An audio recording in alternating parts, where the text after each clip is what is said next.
Hi, this is Steve. We are practicing C1 and B2 listening part 2 today, and we're going to be doing it in a slightly different way than you might normally do in class or when you're studying by yourself. We're going to do a B2 listening part 2 because this one's quite a tough one, so it's still relevant for C1, and it's got 10 questions instead of 8, so you get a bit of extra practice. And then we're going to study the transcript in some detail. And in this case, because it's listening part 2, we're going to think about use of English part 2 when we're studying that transcript, learning our vocab, practicing our listening, but also getting some bonus use of English in there to develop our overall vocab and grammar for all the other skills at the same time. So today's listening activity is about Jenny Smythe, an events organiser. Listen to the audio twice if you want to do it like in the exam, and then write what you think best completes the sentences with a word or short phrase, which in practice means 3 words maximum for B2 and C1. Do that, listen now, because in a minute we're going to look at the transcript and the answers. You will hear a young woman called Jenny Smythe talking about her job as an events organiser. For questions 1 to 10, complete the sentences with a word or short phrase. You now have 45 seconds to look at the questions.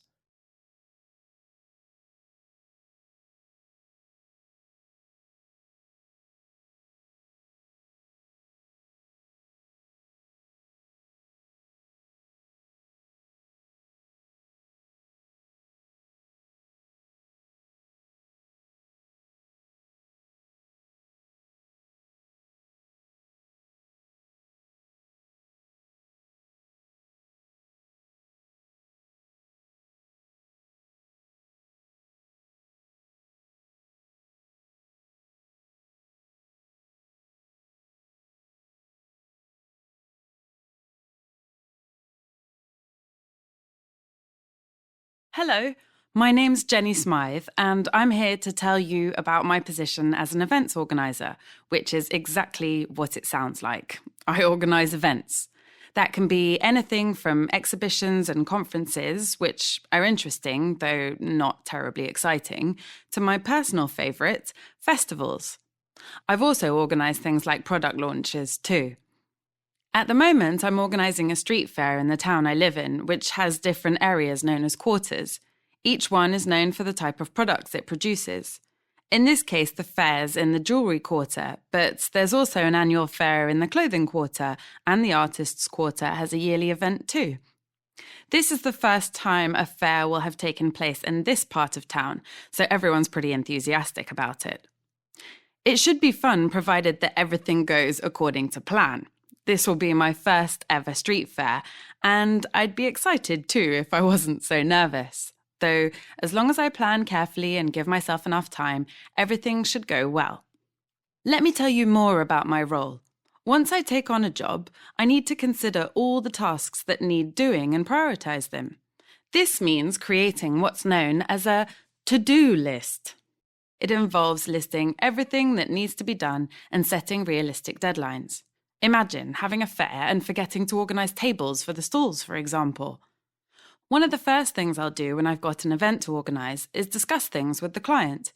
It's crucial to find out what they have in mind because it's their event, not mine. Then I can start to approach suppliers, the people who will provide everything we need to make sure an event goes smoothly, which can be everything from food to music.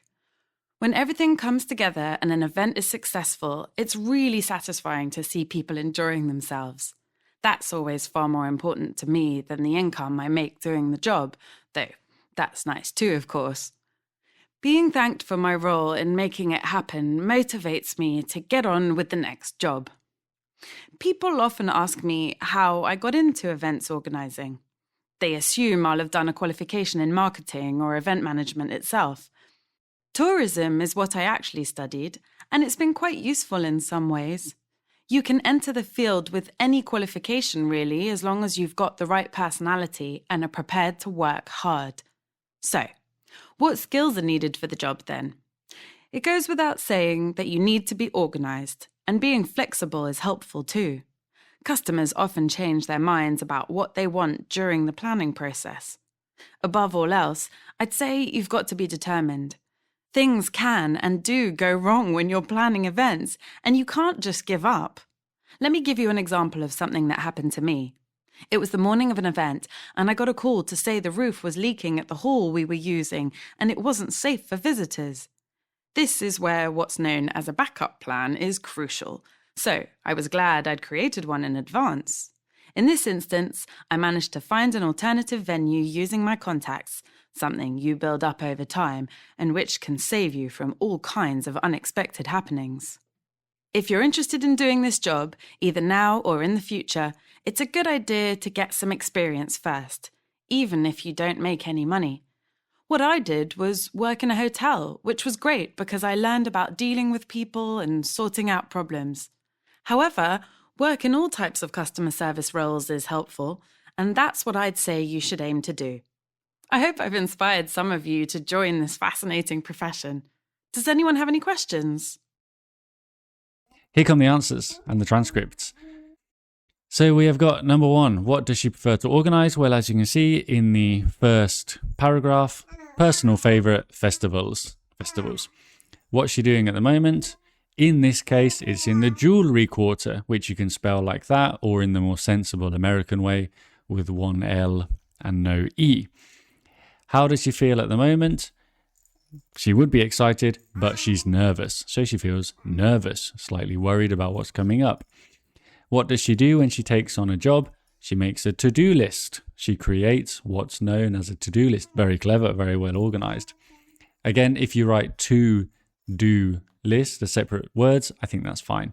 We're a little bit generous with the answers in the listening because it's testing your listening, isn't it? Not your writing. So spelling not so important in part 2 of the listening. Who does she contact? Well, first the clients, then the suppliers. Those are the people who supply, give, provide the services and goods that she needs. Let's go on to number 6. How does she describe it? Very satisfying. Number 7, what did she study? Tourism is what I actually studied. At number 8, what does she think you should be? You've got to be determined. At number 9, this one is a little bit of a bad question for me. I was 50-50 here, but then I think when we see the answer, you'll agree. She created one in advance. So the create is a little clue there because what did she make? Well, she created a backup plan. I was thinking, well, you also make contacts because she used her contacts to fix everything. And you do make contacts. But it sounds a bit strange to say she used the contacts she had made.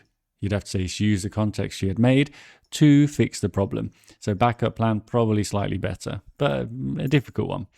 That should happen in the listening. There should be some where you're doubting a bit because that proves that it's at the correct level.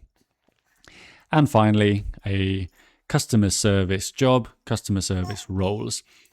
Right, so the point of this video then is to look at the transcript and think what else can we learn from these kind of phrases that we are considering B2 and C1 English. Can I work at this level? Can I understand everything?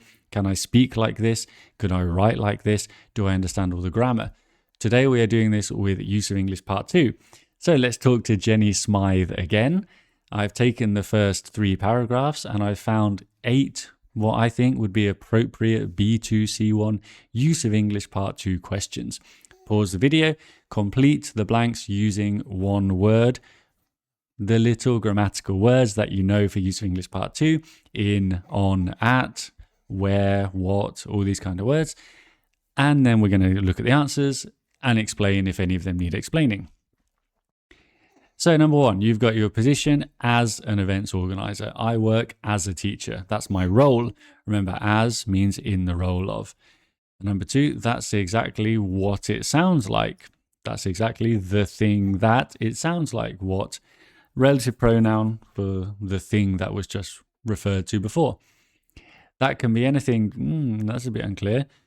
To my personal favorite. The clue comes right at the end of the line, doesn't it? So it's from this to this. Typical B2-C1 connecting phrase.